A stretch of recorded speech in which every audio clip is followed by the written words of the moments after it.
નમસ્કાર ખેડૂત મિત્રો, કૃષિલક્ષ્મી ચેનલમાં આપ સૌનું હાર્દિક સ્વાગત છે. આજે આપને ખૂબ સ્પર્શતો મુદ્દો લઈ અને ચર્ચા કરવાના છીએ.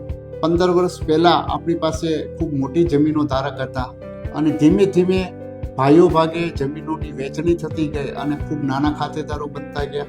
હવે નાની જમીનની અંદર આપને યંત્રો વસાવવા પરવડે તેમ નથી, એટલે ખેતી કરવા માટે આપણે માત્ર એક કે બે વ્યક્તિ આધારિત આપણે કામ કરવું પડે છે. સાથે સાથે હવે માત્ર આપણે બહારથી આવતા મજૂરો ઉપર આપણે ડિપેન્ડ રહ્યા છીએ. પરંતુ છેલ્લા 5 વર્ષની અંદર ખેડૂત મિત્રો આપણી પાસે કૃષિ ક્ષેત્રમાં નવા આધુનિક એટલા બધા સંશોધનો સપોર્ટમાં આવ્યા છે.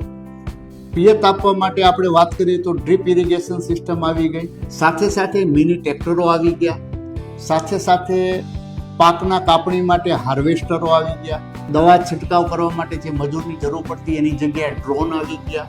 તો મિત્રો હવે આજે ટેકનોલોજીના યુગની અંદર હવે માત્ર તમારે ખેતીમાં મેનેજમેન્ટ કરવાનું છે.